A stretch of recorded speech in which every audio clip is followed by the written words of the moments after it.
변화의 역량에 대한 문제풀이를 시작하도록 하겠습니다. 1. 화산 활동의 역량에 대한 설명으로 옳은 것만은 있는 대로 고른 것은 화산가스는 상성비를 유발할 수 있다. 화산가스에 포함되어 있는 원소는 실제로 CO2 등 애들이 많이 들어있습니다. 이 이산화탄소는 산성비를 유발할 수 있습니다. 이은 화산 활동은 지구 내부 에너지에 의해 일어난다. 화산 활동은 실제로는 지구 내부 에너지가 일으키는 에너지원입니다. 디귿 화산 활동은 인간에만 피해만 준다라고 적혀있는데 화산 활동은 인간에게 피해를 주기도 하지만 관광 자원이나 지열 발전, 토지의 이점도 가지고 있는 피해만은 주지 않아요. 답은 3번입니다. 2번 지각 변동에 대한 설명으로 옳지 않은 것은 1번 지진이 자주 발생하는 지역의 띠 모양을 분포하는 것을 지진대이다. 네, 맞아요. 그러면 화산이 발생이 자주 일어나는 지역은 화산대라고도 합니다. 2번 화산 활동이 자주 발생 모양의 띠인 것은 화산대이다. 바로 2번이 나왔죠. 3번 화산 활동이 대서양 주변이 태평양 주변보다 활발하다라고 적혀있는데 실제로는 태평양이 불의 고리라고 하는 게 위치하고 있기 때문에 3번은 아닙니다.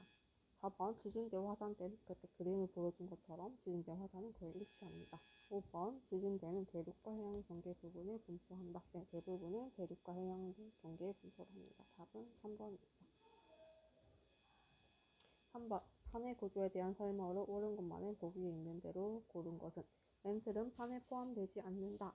4. 멘틀, 판이라고 하는 것은 판은 지각과 상부 멘틀의 일부분으로 되어 있기 때문에 포함되지 않는다 라는 말을 적절하지 않죠. 판의 두께는 약 100km이다. 네, 판의 두께는 약 100km고요. 판 아래쪽에는 연역권이 있다. 네, 실제로는 판은 암석권이고 암석권 아래쪽에는 바로 멘틀 계류가 일어나는 연역권이 있기 때문에 이거는 맞습니다. 답은 4번입니다. 4번 판의 경계에 일어나는 지각 변동에 대한 설명으로 옳지 않은 것은 1번 해구는 수렴한 경계에 있다. 네, 해구는 이렇게 보시면 여기 수렴한 경계 특히 여기 이 부분이 해구라고 해요. 열곡대에서는 활성 활동이 있다. 열곡대 같은 경우는 대륙과 대륙의 발산형 경계에서 일어납니다. 그렇기 때문에 화산 활동이 있을 수밖에 없겠죠. 3번 스콧 강맥에서는 새로운 판, 흥국산맥이 나타난다는 것은 얘는 섭입형 경기라는 거예요. 섭입형 경기에서는 이 판이 없어지는 선을 내는 경기이기 때문에 새로 생성되지 않습니다. 4번 해령에서는 새로운 해양 지각이 생성되고요. 5번 변환산층에서는 화산 활동이 거의 일어나지 않는다. 변환산층에서는 화산 활동이 거의 일어나지 않기 때문에 답은 3번입니다. 5번 발산형 경계에 관련 있는 것만을 모두 고른 것은 발산형 경계는 서로 멀어지는 경계이에요. 그렇기 때문에 여기서 지진도 일어나고 판이 손을 대지 않고 생성되는 경계고요. 판이 멀어지는 경계죠. 그리고 해구가 발달하는 경우도 해령, 해양판과 해양판의 경우 또 V자 열곡이 발달하는 반면에 대륙판과 대륙판 같은 경우에는 열곡대가 발생합니다. 그렇기 때문에 답은 1번입니다. 6번 지진과 관련된 설명으로 옳은 것만을 보기 위해서 있는 대로 고른 것은 예보가 쉽고 정확하다. 예보가 쉽고 정확하면 우리가 지진에 대해서 대비를 할 수 있지만 대비가 어렵죠. 이은 지구 내부 에너지의 원이다. 지구 내부 에너지가 에너지원이다. 네, 이건 맞죠? 내진 설계는 맞아요. 내진 설계를 하는 이유는 피해를 줄이기 위해서입니다. 답은 4번입니다. 자, 그림은 전 세계 지진대를 나타낸 것이다. 기억, 지진은 전 세계적으로 고르게 일어난다. 네, 고르게 일어나고 있습니다. 라고 바로 체크를 하면 되겠죠. 실제로는 전 세계적으로 고르게 일어나지 않고요. 어디에서? 판 경계에서 일어납니다. 이건 틀렸죠. 니은 지진대는 주로 판 경계를 따라 분포한다. 맞아요. 지진대는 주로 판 경계를 분포하고 있고요. 화산대와 진수도 거의 일치합니다. 답은 4번입니다. 계속 여기 반복되는 멘트들이 있다는 것도 알 수 있겠죠. 8번. 자, 지각과 선생님이 산후 외체 일부분을 암석과 나머지 멘트를 영약권이라고 했어요. 연역권에서 대류가 일어난다고 했습니다. 함정권을 다른 말로 하면 닷이라고 했죠. 지각은 해양이 대륙보다 두껍다. 해양이 대륙보다 두꺼운 게 아니고 대륙이 더 두껍다고 했기 때문에 이건 틀린 표현이고요. 이은 판의 두께는 대륙판이 해양판보다 두껍다. 대륙판이 해양판보다 실제로 두껍습니다. 연약권에서 맨들 대류가 일어난다. 네, 실제로 연약권에서 맨들 대류가 일어나기 때문에 답은 4번입니다. 9번. 가와 나는 서로 다른 판 경계에서 판의 상대적인 이동 방향을 모습적으로 나타내는 것이다. 가는 발산형 경계죠. 나는 보전형 경계고 다는 수렴형 경계입니다. 전부 다 공통적으로 일어나는 건 지진이고 화산 활동은 경계 유형에 따라서 달라지고요. 판의 생성은 가인 발산형 경계, 화산 활동은 가인 발산형 경계, 가인 수렴형 경계에서도 섭입형 경계에서만 일어난다는 거라고 기억을 해주셔야 됩니다. 답은 1번입니다. 10번 그림은 어느 판 경계를 나타낸 것이다 라고 적혀 있습니다. 맨들 대류의 상승부에 발달하는 것. 자, 얘는 발산형 경계라는 걸 우리가 알 수 있죠. 그렇기 때문에 맨들 대류 상승부에 발달하는 판의 경계이다. 이거 맞죠? 이와 같은 판의 경계는 대륙에서 나타나는 열곡수가 대륙에서 나타나는 열곡수입니다. 지금 판의 경계에서는 지진과 화산 활동이 활발하다. 네, 맞아요. 지진과 화산 활발하기 때문에 답은 5번입니다. 자, 11번은 서술형 문제인데요. 변동대와 판 경계를 분포를 비교하고 그 같은 판의 경계가 나타나는 거. 우리 변동대라는 거는 실제로는 주로 판 부분에서 경계를 따라서 나타납니다. 그래서 판 경계를 따라 분포하는데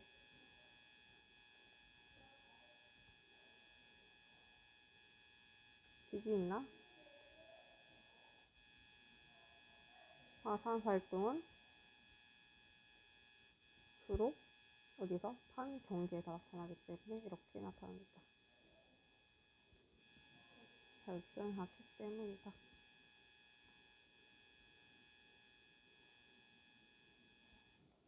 자, 12번 가와 나의 판 경계 부분의 단면을 나타낸 것이다. 자, 둘 다 이 화살표를 보면 특징을 알 수 있죠. 둘 다 수렴형 경계입니다. 그런데 이는 수렴형 경계 중에서 해양 지각과 대륙 지각이 있는 거 보면 해양판과 대륙판의 경계이고요. 대륙 지각과 대륙 지각이 있는 거 보면 대륙판과 대륙판의 경계예요. 해양, 대륙. 해양과 대륙판은 얘는 섭입 수렴형 경계고요. 얘는 충돌 수렴형 경계입니다. 그래서 둘 다 가와 나는 모두 수렴형 경계는 맞지만 얘가 섭입형인지 충돌형인지 따라 달라지겠죠. 가는 맨들 대류의 상승부이다. 자, 이 수렴형 경계는 상승부가 아니고 하강부에 위치하고 있고요. 자, 나에서 해구가 발달하는 거는 가이고요. 그리고 나에선 해구가 아니고 꼭 산맥이 발달합니다. 답은 1번이겠죠?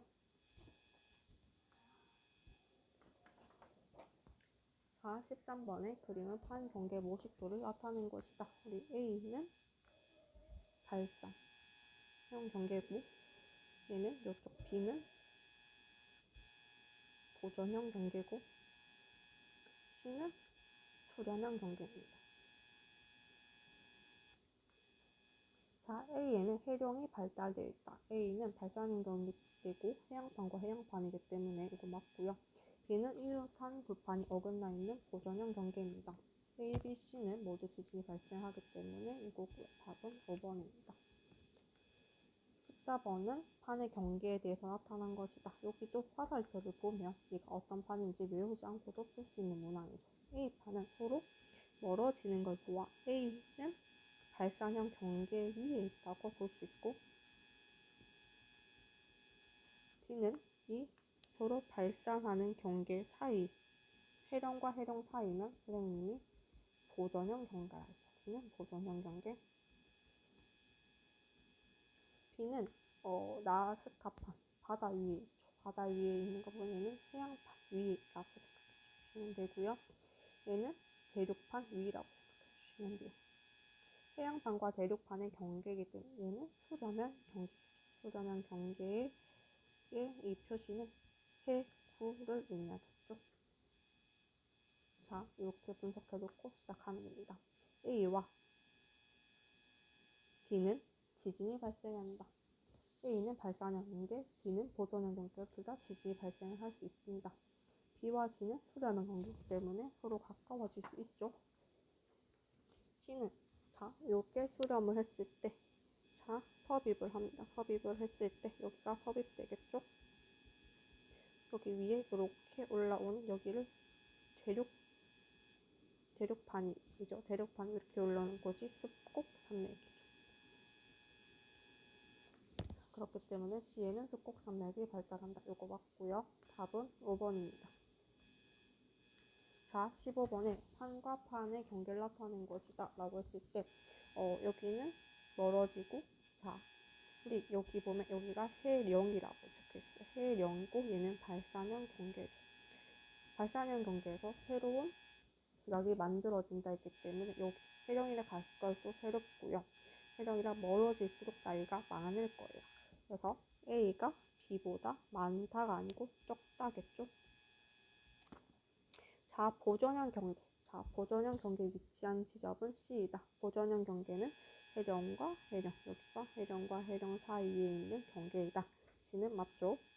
자, 화산 활동은 B가 D보다 활발하다. 여기 보면 여기 수렵을 하고 있는데 해구가 이렇게 뾰족뾰족하게 있다는 거, 얘가 이렇게 섭입해서 있다는 거예요. 이렇게 섭입하고 있다라는 뜻이에요. 그래서 B판이고 D판인데 화산 활동은 밀도가 낮은 판에서 활발하다. 그렇죠? 그래서 밀도가 낮은 D판이 활발할 거예요. 그래서 이건 틀린 표현이죠. 답은 2번입니다.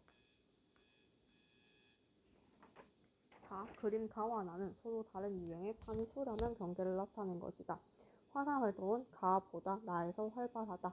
자, 여기에서 보면 수렴형 경계인데 얘는 대륙 지각이 있는 거면 대륙판과 대륙판이 충돌형 수렴 관계고요. 대륙판과 해양판이 이렇게 만나는 얘는 충돌형 수렴형 경계가 아니고 얘는 섭입형 경계입니다. 자, 화산 활동은 가보다 나에서 활발하다. 자, 가보다 나에서 실제로는 활발합니다. 가는 일어나지 않죠. 화산이 없습니다. 뚫고 못 나와서. 자, 가에서는 둘 다 섭입형 경계, 수렴형 경계 때는 판이 전부 다 소멸됩니다. 또 틀린 표현이죠. 가에서 멘틀 대류가 상승하고 나에서는 멘틀 대류가 하강한다 라고 되어 있습니다. 그래서 이것도 마찬가지로 가와 나는 모두 수렴형 경계, 둘 다 멘틀이 하강해야 되겠죠. 또 하강. 답은 1번이겠죠.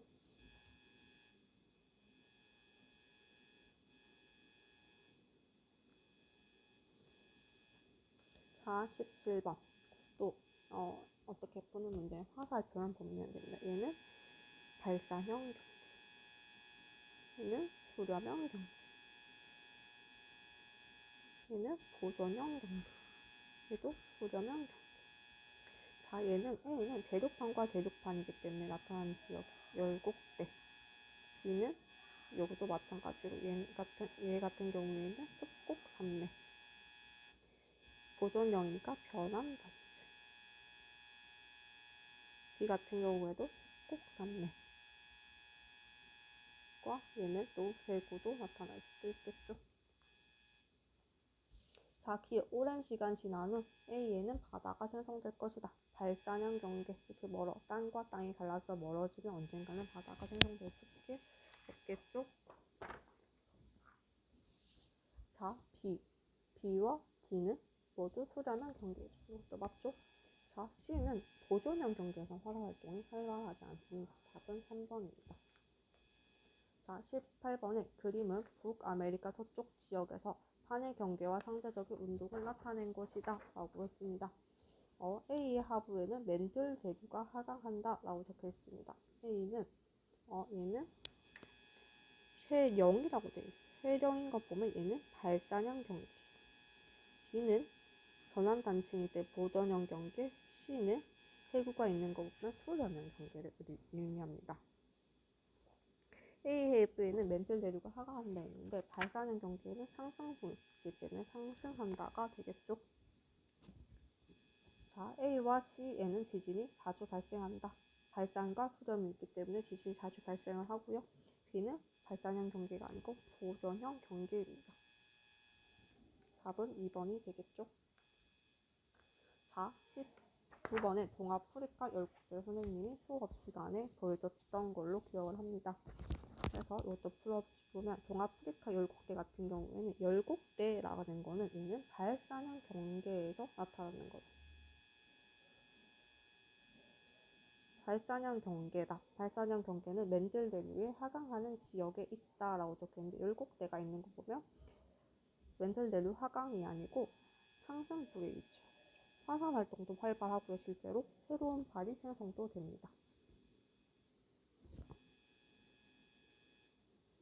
그래서 답은 4번입니다.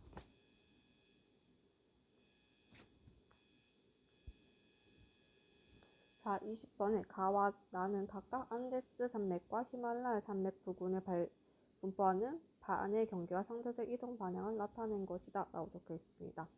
A에는 해양판과 대륙판의 경계가 존재한다. 자, 여기는 A는 판은 여기 판 보시면 여기는 바다 위에 있는 해양판이고 얘는 대륙이는 대륙판입니다. 그래서 A에는 해양판과 대륙판의 경계가 존재를 하고 있습니다. 자, B에는 수렴형 경계입니다. 자, 수렴형 경계인데 B는 해구는 해양판과 대륙판이나 해양판 아래로 섭입하는 지역에서 발달을 하는 건데 얘 같은 경우에는 대륙의 수렴형이기 때문에 해구가 발달한 지 B가 아니고 A입니다. 화산 활동이 활발한 건 이런 경우에는 화산 활동이 일어날 수가 없죠. 그래서 A가 B보다 활발하다. 대륙판끼리 충돌. 얘는 대대이기 때문에 A가 B보다 활발하다라고 될 수 있겠죠. 답은 3번입니다. 21번 문제도 생소한 그림이었을 것 같습니다. 그래서 A는 대륙판이고 이 지역에 해령과 해구가 하나씩 존재한다. 대륙판이고 뭔가 이렇게 되어 있다는 거는 여기 들어가 보면 이 부분이 많이 들어가 있죠. 뾰족하게. 여기가 해구고요. 여기 선생님이 이렇게 올라와 있는 여기 부분의 이름이 해령이겠죠. 그렇기 때문에 우리 해령과 해령 다른 해양판과 해양판이어서 B판과 C판도 자연스럽게 나올 거예요. A판과 B판에는 해령이 아니고 해구가 존재를 하고 있습니다. 기읍과 니은은 서로 발산형 경계이기 때문에 서로 멀어지고 있고요. A는 밀도가 어떻게 되는 판?